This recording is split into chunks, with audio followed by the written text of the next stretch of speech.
Bueno, vamos a presentar el Congreso, en realidad el Fondo Editorial del Congreso, que tiene publicaciones muy exitosas. Va a presentar este libro sobre Manuel Pardo, el Partido Civil y una etapa fundamental de la historia del Perú. Este libro es un libro póstumo de Valentín Paniagua. En realidad lo dejó bastante terminado, yo creo que terminado antes de fallecer, y lo hemos rescatado en el fondo editorial y el Congreso lo va a publicar la próxima semana. Creo que es un libro extraordinario. Valentín Paniagua tenía muy buena pluma, tenía conocimientos de derecho, por supuesto, era abogado y profesor, pero además tenía conocimientos históricos del Perú. Y como buen cusqueño tenía una visión también descentralista del país y tenía una visión de el desarrollo y el desenvolvimiento de la República del Perú a lo largo de los años hasta llegar a la guerra con Chile. Este es un libro de la historia de Pardo, que fue presidente del Perú entre 1872 y 1876 y que además fue el primer presidente del Perú civil desde su independencia del año 21 hasta el 72, o sea, prácticamente 50 años de gobiernos militares. Este fue el primer presidente civil que llegó al poder. Y llegó al poder después de un gobierno militar como el de un militar, como fue del coronel Balta, pero además de una revolución de los hermanos Gutiérrez, Tomás, Marcelino, Marceliano, que tomaron el poder justamente cuando Pardo era presidente electo y que mataron y asesinaron al presidente Balta. O sea, Pardo empieza su gobierno días después del asesinato de Balta y de la frustración del frustrado golpe de Estado de los hermanos Gutiérrez, que eran todos militares y que querían impedir precisamente que Balta llegue a la presidencia de la República, y que acabaron muertos también los hermanos Gutiérrez y luego colgados en las torres de la catedral. Así que el tema es interesantísimo. Además, Manuel Pardo fue un intelectual, un político, un hombre muy bien formado, un hombre que había sido hijo del gran escritor Pardo y Aliaga, un hombre que además se había formado en Chile, había tenido estudios en Chile, había estado en Europa, que había pasado una larga temporada por cuestiones de salud en Jauja, y tiene un estudio muy interesante sobre la provincia de Jauja. Había recorrido parte del territorio nacional a mula, porque en esa época el ferrocarril todavía no llegaba a Jauja, y por lo tanto hace un estudio muy interesante sobre la zona céntrica del país. Luego es un hombre que ordena las finanzas, un hombre que cree en las libertades, un hombre que cree en el sufragio limpio, un hombre que rescata una serie de valores de la democracia y de los gobiernos democráticos que hasta esa época por lo menos no se habían practicado. Finalmente es un hombre que promociona también la inmigración en el Perú. Él se había dado cuenta del abuso que significaba haber importado o haber traído chinos en condiciones casi infrahumanas, y él plantea una inmigración europea, pero en base a igualdad de condiciones. Hoy día podría decirse eso, que todas estas cosas lógicamente después que él deja de gobernar nadie las continúa.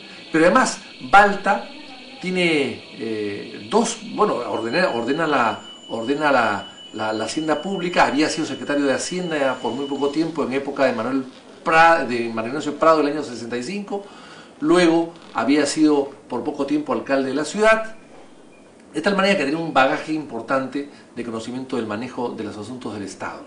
Ahora, durante su periodo hay dos cosas que lógicamente llaman la atención. En primer lugar, la firma del Tratado de Defensa con Bolivia, un país desarticulado en ese momento y sin marina mercante ni marina de guerra, que ese tratado fue la gran excusa de Chile para declarar la guerra al Perú. Y luego también el ordenamiento de las finanzas, porque Pardo recibe un país quebrado por las construcciones de los ferrocarriles, por el dispendio que había habido a través de la riqueza que había producido años anteriores el guano y el salitre. Entonces llega a manejar un país quebrado, con muchos recursos, y él es el que cancela una serie de órdenes de compra de armamento de barcos que podían haber servido luego en la Guerra del Pacífico. Pero luego Pardo termina su gobierno en 76. Pero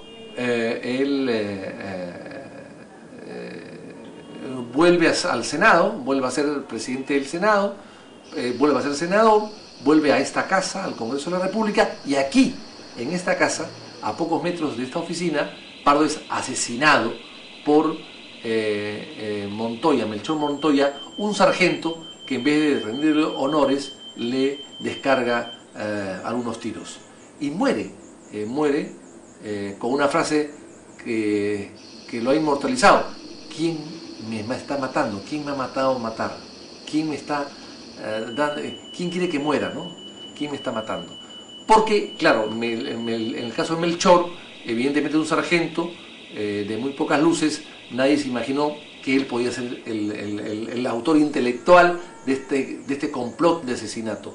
Montoya fue fusilado después, cuando fue condenado a muerte, pero siempre ha quedado la duda de quién mandó matar a Pardo, y eso ha quedado ahí pendiente. Murió el año 78, un año antes de que se inicie la guerra, y creo que, y murió muy joven, tenía 42 años o 43 años, y con eso perdió el Perú un gran personaje. Paniagua se identifica mucho con Pardo, y por eso es que escribe este libro hermosísimo sobre Pardo, y Paniagua rescata un poco los valores de Pardo y los hace suyos. Paniagua cree que fue un buen gobernante, y luego hay un estudio acá también en el libro de Carmen McEvoy, que es una peruana estudiosa que vive en los Estados Unidos, que es profesora de una universidad norteamericana, y que hace un paralelo entre Pardo y Paniagua, y los compara y los asemeja a través de, digamos, a través de la afinidad que tenían en cuanto a ideas y en cuanto a que compartían y que desarrollaban y que defendían valores totalmente democráticos, republicanos, libertarios y de sufragios limpios y transparentes. Entonces yo creo que en base a esas identificaciones, Carmen McEvoy hace un lindo prólogo comparando estos dos personajes y hermanándolos en el tiempo.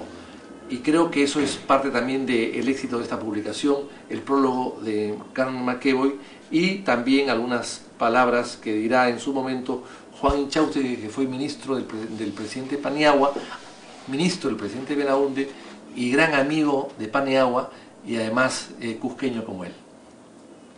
De tal manera que yo creo que la presentación está asegurado su éxito, y la edición también. Es un libro que se va a vender a muy pocos soles, creo que 20 o 25 soles, y que va a llegar al público de manera fácil y además económica. Perfecto. Si te he tratado de resumir un poco. La historia es buena, no me diga que repita. Pero la vez pasada te escuché también un comentario que hice en una de las comisiones. ¿Has estudiado historia o eras un chancón de historia? No, no, era mi hobby. Porque el detalle porque yo he escuchado lo que me acaba de contar, lo he escuchado, pero en grandes rasgos, no en los detalles, no en el detalle de que Melchor fue procesado y fusilado, claro, por condena judicial, ¿no? Ya, pues en la historia me enseñaron que Melchor lo mataron, ¿no? Tampoco que era un sargento nada más, pues, ¿no? No, un sargento, y era un sargento con 5 guardias, y todos fueron cómplices, pero el que lo mató fue él. Y lo mató. La excusa que se dio en su momento es que se estaba discutiendo en el Congreso una subida de sueldos para los militares. Ah, mira. Entonces, porque se discutía eso en el Congreso, él se había levantado, como no parece que no sale, él se adelantó y lo mató. Él era presidente del Senado. No, pues eso es un poco pueril, ¿no? Claro. Es un poco... No, y después hay otra cosa interesante. Cuando él va a Jauja, ¿por qué? Porque él era asmático. Él hace el Hospital 2 de Mayo, no sé si lo dije, ¿no? Sí, no, el tema de las armas. Él no compra las armas porque estamos él cancela, porque el país cancela la compra de 2 blindados.